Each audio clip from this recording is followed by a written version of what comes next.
여러분 안녕하십니까, 진성호입니다. 긴급 속보입니다. 이재명 더불어민주당 전 대표 이제 큰일 났습니다. 자, 대북 송금 사건 재판. 이화영 전 경기도 평화부지사가 1심에서 징역 9년 6개월을 받고 난 뒤 검찰은 수원지검은 이재명 의원을 전격 기소했습니다. 이 쌍방울 대북 송금 관련 기소입니다. 그리고 얼마 뒤 쌍방울 김성태 전 회장 역시 1심에서 징역 3년 6개월형을 선고받았습니다. 둘 다 신진우 수원지법 부장판사가 내린 판결이었습니다. 이재명의 대북 송금 재판 역시 신진우 부장판사가 수원지법에서 막기로 배당됐습니다. 그러자 이재명 전 대표 측은 이 사건을 서울중앙지법에서 병합 심리해달라고 요청했습니다.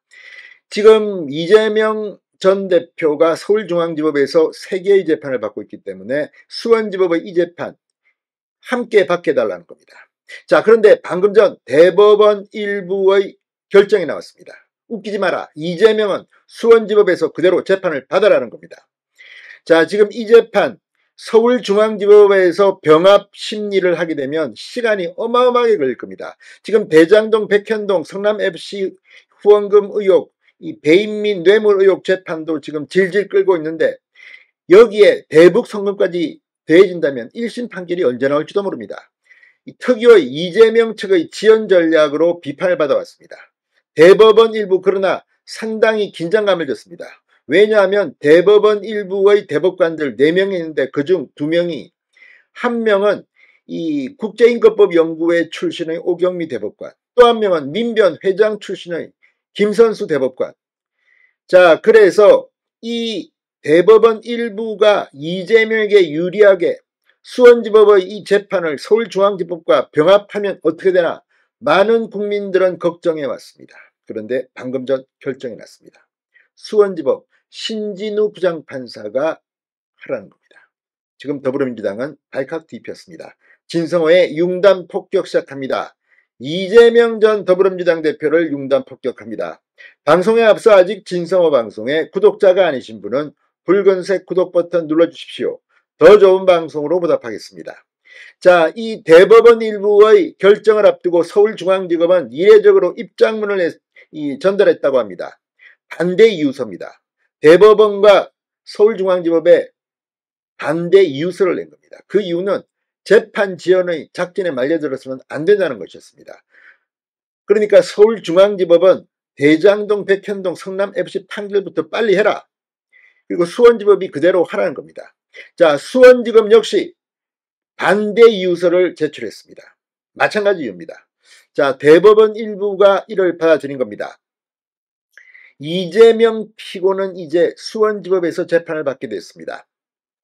자, 방금 전 쌍방울 불법 대북 송금 사건으로 기소된 이재명 전 대표가 이 사건을 서울중앙지법에서 진행 중인 대장동 사건에 병합해달라고 신청한 것을 대법원이 기각했습니다.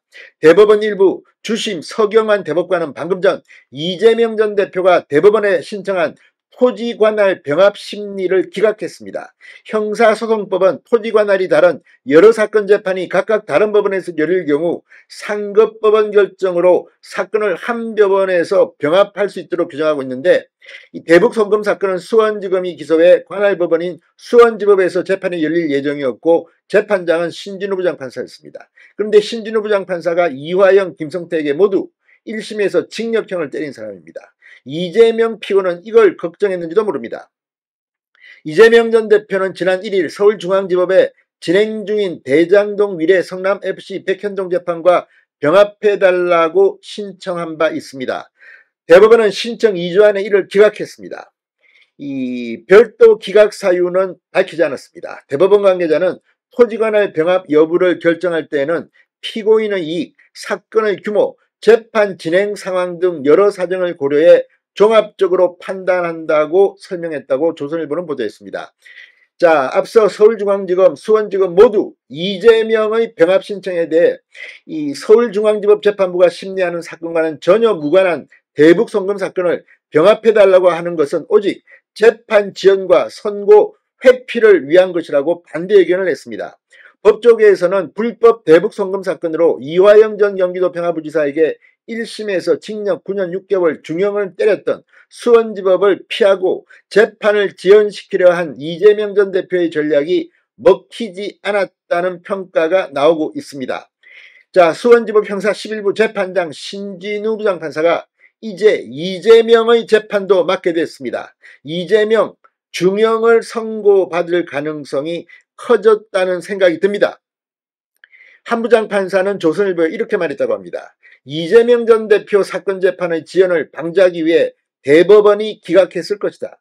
지금도 대장동 재판이 늘어지고 있는데 증거가 많고 복잡한 불법 대북송금 사건까지 병합하면 1심 선고에만 몇 년이 걸릴 수밖에 없다. 이재명 전 대표 작년 3월 대장동 위례 성남FC 사건으로 기소됐고 이후 같은 해 10월 추가 기소된 백현동 사건까지 이 재판에 병합돼서 1심 재판이 시작된 지 무려 1년 4개월째지만 아직도 1심 판결이 나오지 않고 있습니다. 자, 대법원의 결정에 따라 이재명의 불법 대북송금 사건은 수원지법 형사 11부 신진우 부장판사가 계속 맡게 됐습니다. 자, 아무튼 이제 신진우 부장판사를 기피 신청할 가능성이 높아지고 있습니다. 그러나 이재명 이제 어디까지 이런 지연 전략이 통하지 않을 겁니다. 진성호의 융단 폭격이었습니다. 여러분 감사합니다.